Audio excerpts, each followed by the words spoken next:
The contemporary art world is vibrant and booming as never before. It's a 21st century phenomenon, a global industry in its own right. Brilliant Ideas looks at the artists at the heart of this. Artists with the unique power to astonish, challenge and inspire. In this programme, artist Michael Craig Martin.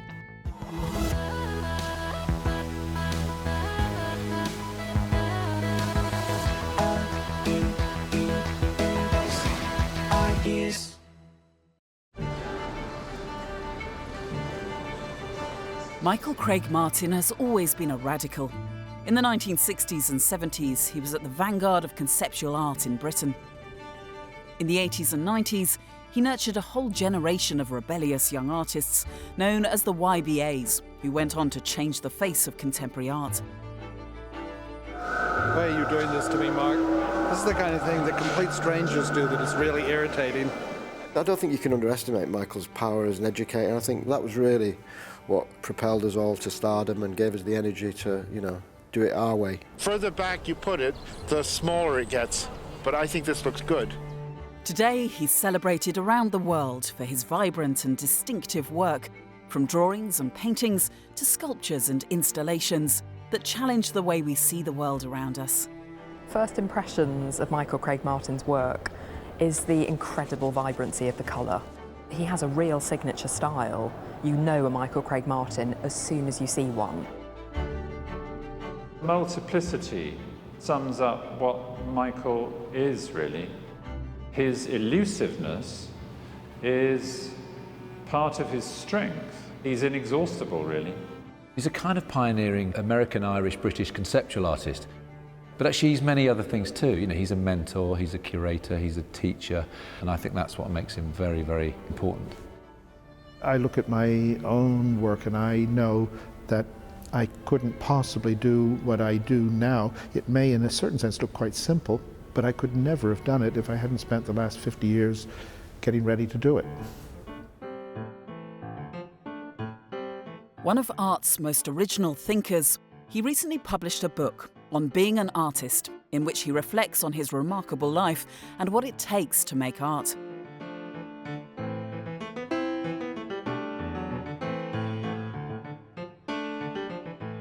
I didn't sit down and write a book. For years I've been writing things about what I'm doing so that it clarifies it in my own head.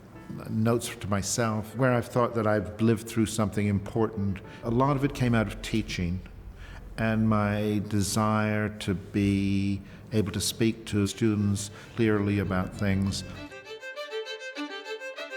More than 40 years after first arriving in the UK, Michael continues to shake things up.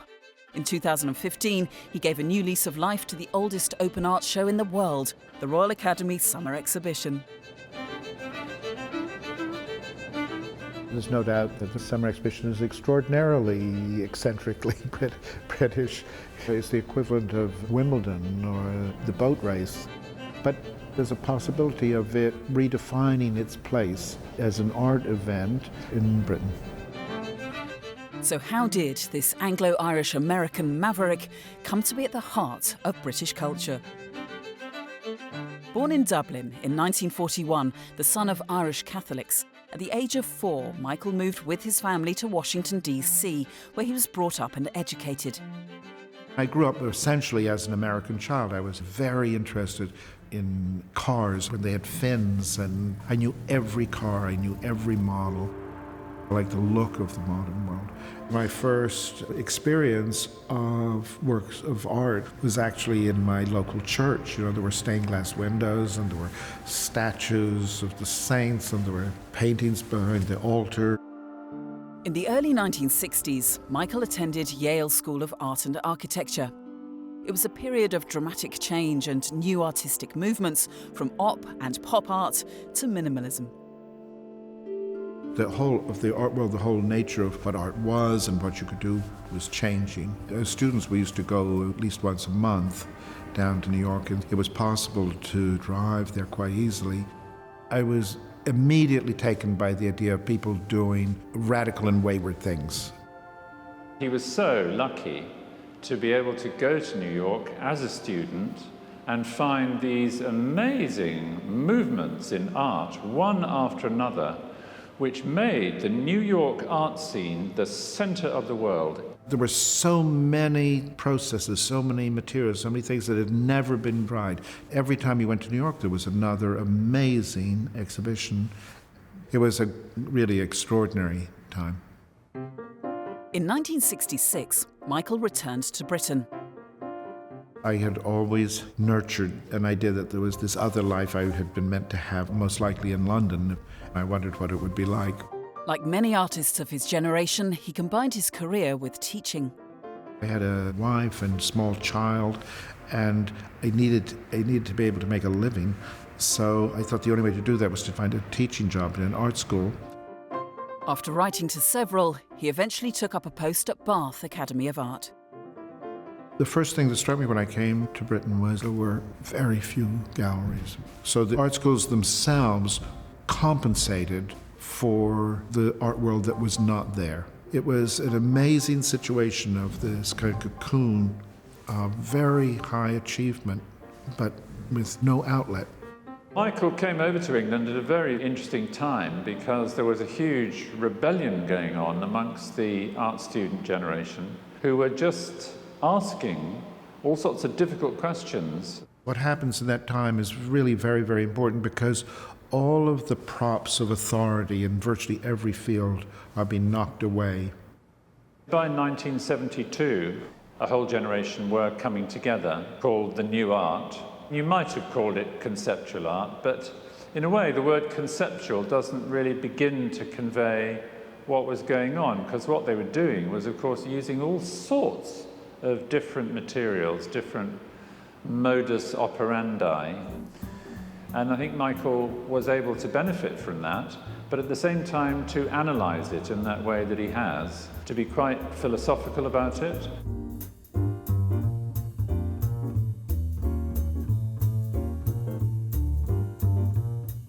My interest has always been objects, in things. I like the thingness of things. I had been making constructions out of plywood, which were the box pieces. Richard Cork was one of the first British critics to encounter Michael's work. I was struck immediately by how unpredictable he was. One minute there'd be boxes that strangely enough didn't seem to be able to be opened. And the next minute, I'd be confronted by a mirror, but instead of finding my own reflection in the mirror, it would be a face of somebody else. Michael's work at that time placed him at the heart of an emerging group of British conceptualists. It was just at this point when the art world broke open in Britain in terms of new processes and materials, and that body of work culminated in '73 with the oak tree. I'll never forget finding this wonderful exhibition at the Rowan Gallery. There didn't seem to be anything in it. And I remember finally discovering this really quite small exhibit, and I thought, well, why is it called an oak tree? Is this an oak tree? No, but what's he playing at? It's a fairly simple point that the names we give to objects are simply our attempts linguistically to make sense of physical entities.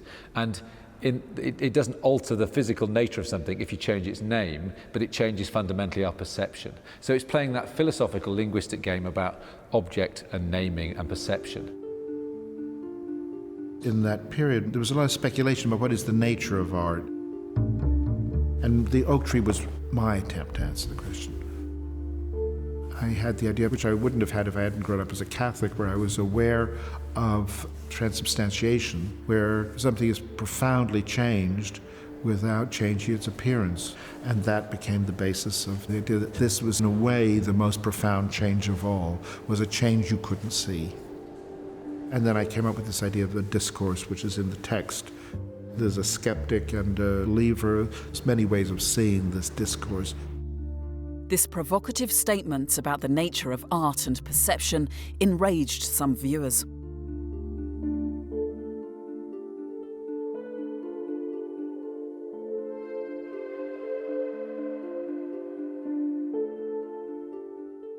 to a lot of people, it must have represented the end, really, of art. And it was at a time when experimental modern art did actually get reviled. There are people who are really furious about the oak tree, and I obviously touched on some nerve when I try to understand how that could be. It's because they take it so literally, when my point is that you can't know, I can't prove I've done it and you can't prove I haven't. And it's like going to the theater, you need to suspend disbelief. To be honest, I knew when I did it that I had done something very special, but I couldn't see how I would ever in my life take a step directly beyond it. So over the next few years, I tried to find another way to work.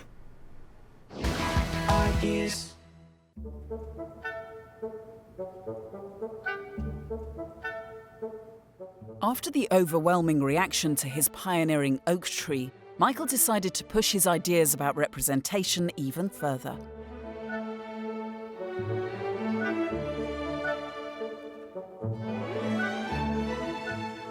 I decided to draw an object, and I drew it in pencil and then I traced it in acetate. I liked that because I was able to make drawings that looked like they were machine-made, and I wanted the drawings to have the same character as the objects because the objects are mass-produced. Anybody would be able to recognize whether you were in China or South America. So there is a universal language in these objects. And then I just started to draw one thing after another. And gradually I started to develop a vocabulary of images. There is a sense that the hand has been removed. In a way, I think that was more a reaction to the art that had come before the 60s, particularly abstract expressionism, which was so obsessively about the artist's hand, about the personality of the artist thrown literally onto the canvas. So artists like Craig Martin in the 60s, when he started to work, were in a way defining themselves against that by refusing to have a personal style. The lines are completely artificial. There are no lines around things. Nothing in nature has any lines, so there's an interesting contradiction there. I think it's true with all his work that in one sense something can be almost banal and ordinary, and then you realize the more you look at what he's done, how very, very mysterious it is. Rather like, I suppose, the transformation from a glass of water to an oak tree. Not only was Michael creating shockwaves in contemporary art, but he was also helping to instigate radical changes to art teaching.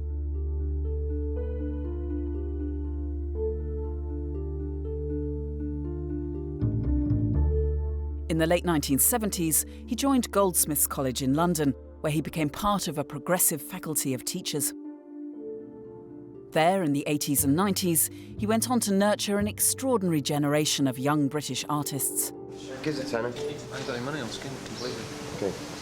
A samosa, coffee. I loved going to that school there. I knew what every student was doing. It was very, very easy to have a sense of things. And it was like a hothouse. We tried to adjust the school to fit what we knew to be the world in which we were living in as artists outside of the school. Michael's students included Julian Opie, Damien Hirst, Gary Hume, Sarah Lucas, and many more. If anybody did anything interesting, I would say, listen, you've got to go up to the third floor and see what so-and-so's doing up there. It's really interesting. There was a real sense of a kind of dynamics in the place. And of course, it also created competition and jealousy. So that if Gary Hume did something really wonderful one week, then somebody else was really determined to get into that position the next time. I got good at being able to tell when somebody wasn't being true to themselves. Michael respected you from day one, even though you were really making rubbish, and wanted you to get better within yourself rather than get better to please him. With Michael, it was an absolute commitment to all of us as separate people. That is one of the most important things you can do with young people who are trying to find their own voice, because you bring out what's best about them. Part of the reason why I think I'm quite good at giving other people advice is because I give people the advice that I wish I'd given myself or somebody else had given me earlier on. It's partly admitting to yourself who you are.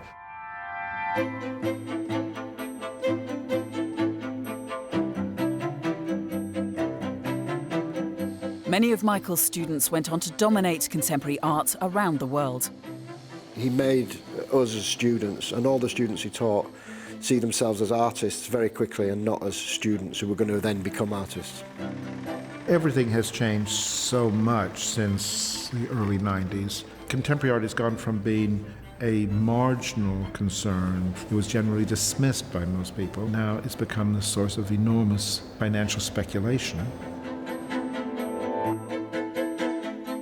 Michael left his teaching post at Goldsmiths in 2000. Since then, his career has developed in characteristically unconventional directions.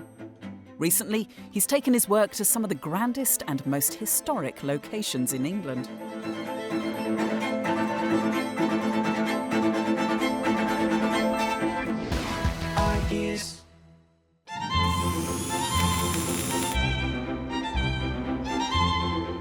Over the past 4 decades, Michael Craig Martin has enjoyed a remarkable career, with major retrospectives, international shows and numerous accolades. In 2014, he had one of his most extraordinary exhibitions to date at Chatsworth House in Derbyshire. The further back you put it, the smaller it gets. Michael installed a series of sculptures within the grounds. I was a reclining nude by the, kind of nymph or something by the pond. In the house, he chose a series of playful interventions, encasing the plinths for 18th century sculptures in magenta boxes. The initial reaction is, gosh, look at all that pink, that's odd or nasty or wonderful. But very quickly, you sort of forget the pink's there. In fact, a friend of a friend walked through the gallery twice without noticing the pink. Very ordinary objects like a garden fork or a gate, and they played around with the world of Chatsworth. It's interesting how the colour really picks up in the greenery of the landscape, and you really see the pieces very clearly. You can see them from quite a distance. The colour brings in emotion and feeling, but I didn't use colour in my work for the whole first half of my career. I was a bit frightened of colour.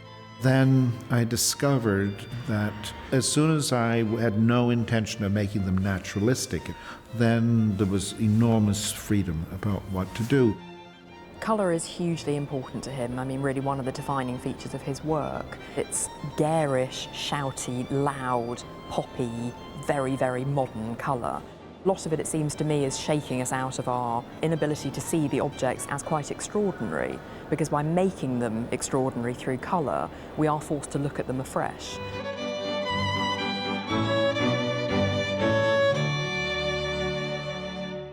It's amazing to me that that should become seen to be mine when I saw it as everyone's. And yet there is a kind of colour that is clearly mine. I see it myself now. Michael's audacious use of colour is no more apparent than on the walls of the Royal Academy. Here, in 2015, he was invited to coordinate what's been the highlight of Britain's artistic calendar for 240 years, the Summer Exhibition. And this is the main gallery. I decided that it should be magenta. It's a very interesting colour. You think shouldn't really work, but it does. It's a colour on which other works seem to sit very comfortably, and I've never found a colour that does quite what the magenta does. He also chose the magenta room to present one of his own works. But it's not just the art that he highlighted. One of the things I think is very important is I don't think I've ever noticed the ceiling more wonderfully in here, the gold and white ceiling. Something about the break between the colour and then the ceiling, you really see the ceiling for what it is.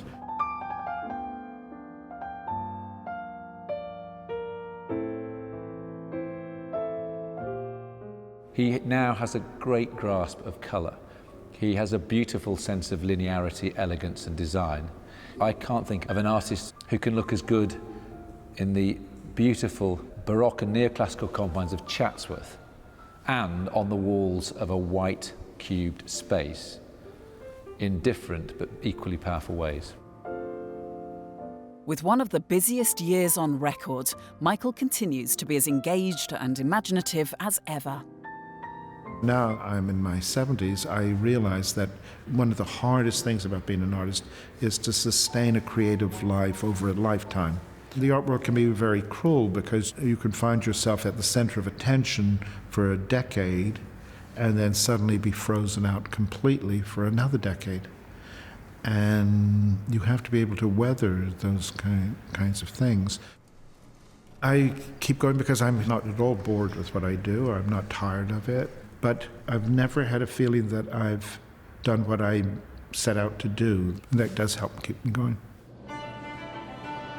After months of planning, the final preparations for the summer exhibition were underway. What I found was that the whole experience was much more interesting than I expected it to be, and it was very enjoyable. I had fun doing it. The public opening was celebrated with a lavish party. For me, this was one of the most successful summer exhibitions I've ever seen, and I think actually it is in big part down to Michael Craig Martin. There's something about it that for me just says summer exhibition. It has a sense of light, of colour, of energy, which is quite a thing to create simply from painting 3 colours on 3 different sets of walls. But it also does it in a way which says Michael Craig Martin installation while not overpowering the work. Saw a glow of pink as I came around the corner and I thought, that looks exciting, I need to go there first. You're a kid in a playpen, just thinking, oh, so many colours, so many things to look at. It's really beautiful, they've done a really good job. I really liked it. It was really an adventure to see what is being done today. The whole looking at the space as a general feel is great, I think, especially the different colours and the different atmospheres that you see. I'm just really surprised at the variety of works that are on show and the quality of it.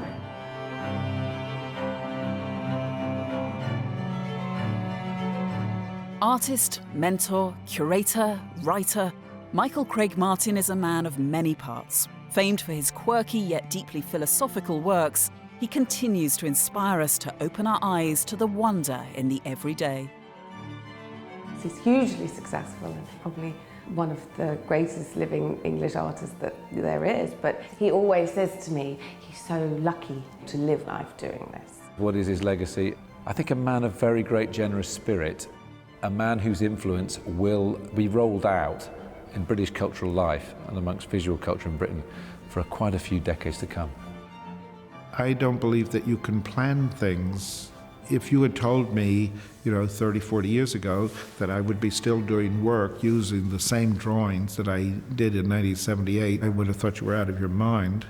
But then if you had told me 20 years ago that I would be the coordinator of the Royal Academy Summer Exhibition, I'd have said you were even crazier. So things change.